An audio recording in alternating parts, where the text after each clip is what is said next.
Praise the lord. ఈరోజు Bible ధ్యానము ప్రక్కకు తొలగిపోవుటను బట్టి కలుగు అపాయములు. మంచి సమరయుని కథలో ఆ మనుష్యుడు దేవుని ఇల్లు ఉన్న యెరూషలేము నుండి శాపగ్రస్తమైన లోకమును సూచించు యెరికోకు వెళ్ళినందున కష్టములో పడెను. అలాగే నయోమి బెత్లెహేము నుండి మోయాబునకు వెళ్ళినందున ఆమెకు శ్రమలు కలిగెను. తన భర్తను 2 కుమారులను పోగొట్టుకొనెను.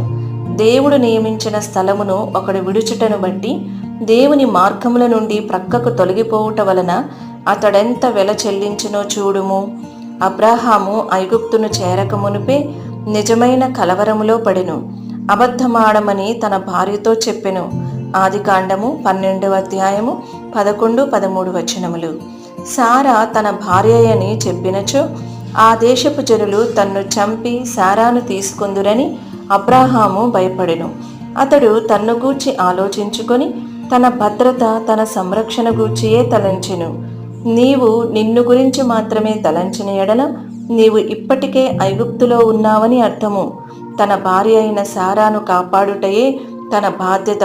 కానీ అతడు స్వార్థముగా తన్ను తాను కాపాడుకొనవలనని ప్రయత్నించెను. ఇదే ఐగుప్తు యొక్క స్థితి. అబ్రాహాము సారాతో తనకున్న సంబంధమును బయలుపరచుటకు భయపడెను. ఈ లోకపు స్థితికి నీవు దిగజారిన ఎడల, లోకముతో సర్దుకుని పోగోరిన ఎడల నీ సహోదరులతో మాత్రమే కాదు, క్రీస్తుతో కూడా నీకున్న సంబంధమును గూర్చి నీవు చాలా సిగ్గుపడుదువు. అంతము వరకు సత్యమునకు నమ్మకస్తులుగా ఉండుటకు ప్రభువే మనకు సహాయము చేయును గాక. మనము అంత్య దినములలో జీవించుచున్నాము. అపోస్తలుడైన పౌలు చెప్పినట్లుగా విశ్వాస భ్రష్టత్వము అనగా పడిపోవుట సంభవించు దినములలో అనేకులు సత్యము నుండి తమ చెవులను తొలగించుకుని దినములలో మనము జీవించుచున్నాము. మనలను గూర్చి మనము జాగ్రత్త పడుదుము.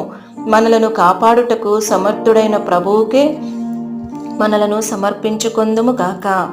ఇప్పుడు తొట్టిల్లకుండా మిమ్మును కాపాడుటకును తన మహిమ ఎదుట ఆనందముతో మిమ్మును నిర్దోషులనుగా నిలవబెట్టుటకును శక్తిగలవాడు ఆయనే. యూదా పత్రిక 24వ వచనము ఆంగ్లములో.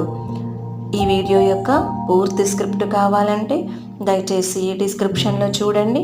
ఈ వీడియో ఆంగ్లము మరియు హిందీ భాషలలో కావాలంటే ఛానల్ను సబ్స్క్రైబ్ చేయండి మరియు వీడియోలను క్రమంగా అనుసరించండి. Praise the lord.